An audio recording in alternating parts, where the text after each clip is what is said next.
How did Joseph, a modest carpenter of Nazareth, become the patron of the Catholic Universal Church? The status of St. Joseph was proclaimed in 1870 by Pope Pius IX, who wrote in part, "On account of this sublime dignity which God conferred on his most faithful servant, the Church has always most highly honored and lauded the most blessed Joseph, next after his spouse, the Virgin Mother of God, and has implored his intercession in all her great necessities." In 2020, 150 years later, Pope Francis dedicated a whole year in honor of St. Joseph, and he wrote the apostolic letter Patris Corde, which translates as a father's heart, to celebrate St. Joseph and to point out how many of his qualities, often overlooked, are nevertheless integral to what we aspire to today as Catholics. Pope Francis writes, "God acts through events and people. Joseph was the man chosen by God to guide the beginnings of the history of redemption. He was the true miracle by which God saves the child and his mother. God acted by trusting in Joseph's creative courage." St. Joseph was offered the task of caring for Jesus and his mother Mary. With prayer, with the help of an angel appearing in his dreams, Joseph accepted this responsibility, and in so doing, he would eventually be proclaimed as caregiver for us all. St. Joseph's example asks much of us as Catholics. With his example, we are charged to care for all members of the human family. That means people around the world in need and those around the corner. In Matthew 25, Jesus reminds us that when we care for the least of those among us, we are caring for him. The call of the baptized is to see the face of Christ in everyone, but in a special way, to see the face of Christ in those who otherwise might seem forgotten. The poor, the sick, the dying, the imprisoned, the refugee. Just as Joseph cared for his stepson Jesus, we too are called to see and care for Christ in others. And when we do, we continue the work of St. Joseph. Pope Francis writes, "Consequently, every poor, needy, suffering, or dying person, every stranger, every prisoner, every infirm person, is the child whom Joseph continues to protect.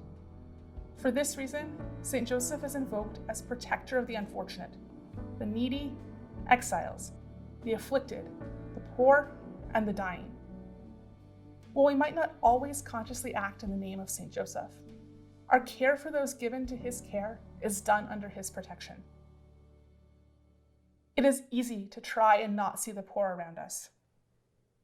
I live in a relatively nice part of the city, and for the most part, poverty's hidden. However, that doesn't mean it's not there. Reading Patris Corde has become my invitation to look with fresh eyes and see poverty in all its forms. The single mother choosing life for her baby when her whole family is pressuring her not to. The elderly widow who's feeling alone, abandoned, and with nothing to live for. The refugees trying to make their way in a new city and country. These are all people to whom St. Joseph calls us. In each of these people, and in so many more, it is the face of Christ looking back at us and asking if we care for him. I've been thinking a lot about a piece of wisdom from Dr. Seuss that I think many of us have heard. To the world, you may be one person, but to one person, you may be the world. This keeps coming to mind as I reflect on how I can be more like St. Joseph. I can't change the world for everyone. I can't feed all the hungry, clothe all the naked, journey with all of the people who need someone to walk with them. But I can offer a sandwich to one person, can donate clothes when I have extra, and I can walk with one person at a time. For these people, in these moments, I can be an agent of God, and I can bring the care of St. Joseph into their lives. St. Joseph asks us to see Jesus and Mary in everyone, especially the poor, those in distress, and where we can, to be active in their lives still. This is how we offer our care for the universal church in real, concrete ways. Our acts of caring don't need to be flashy. St. Joseph himself was a simple man, but his simple acts of care and duty changed the world. The small things we do matter greatly. It can be as simple as a smile to someone who's had a rough day, a kind word to the essential worker, donating food to the food bank, and more. Each of these in their own might seem like such a simple act, but in doing them, we participate in the body of Christ. We care for the church. St. Joseph cared for Mary and Joseph as a father and as a carpenter. He was called to use the skills he already had. So too for all of us.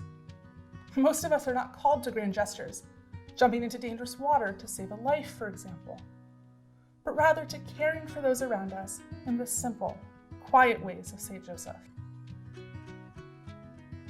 We might not be able to be St. Joseph to everyone, but one person at a time we can be. And if we all try to do that, then imagine how we too can participate in the changing of the world that began 2,000 years ago.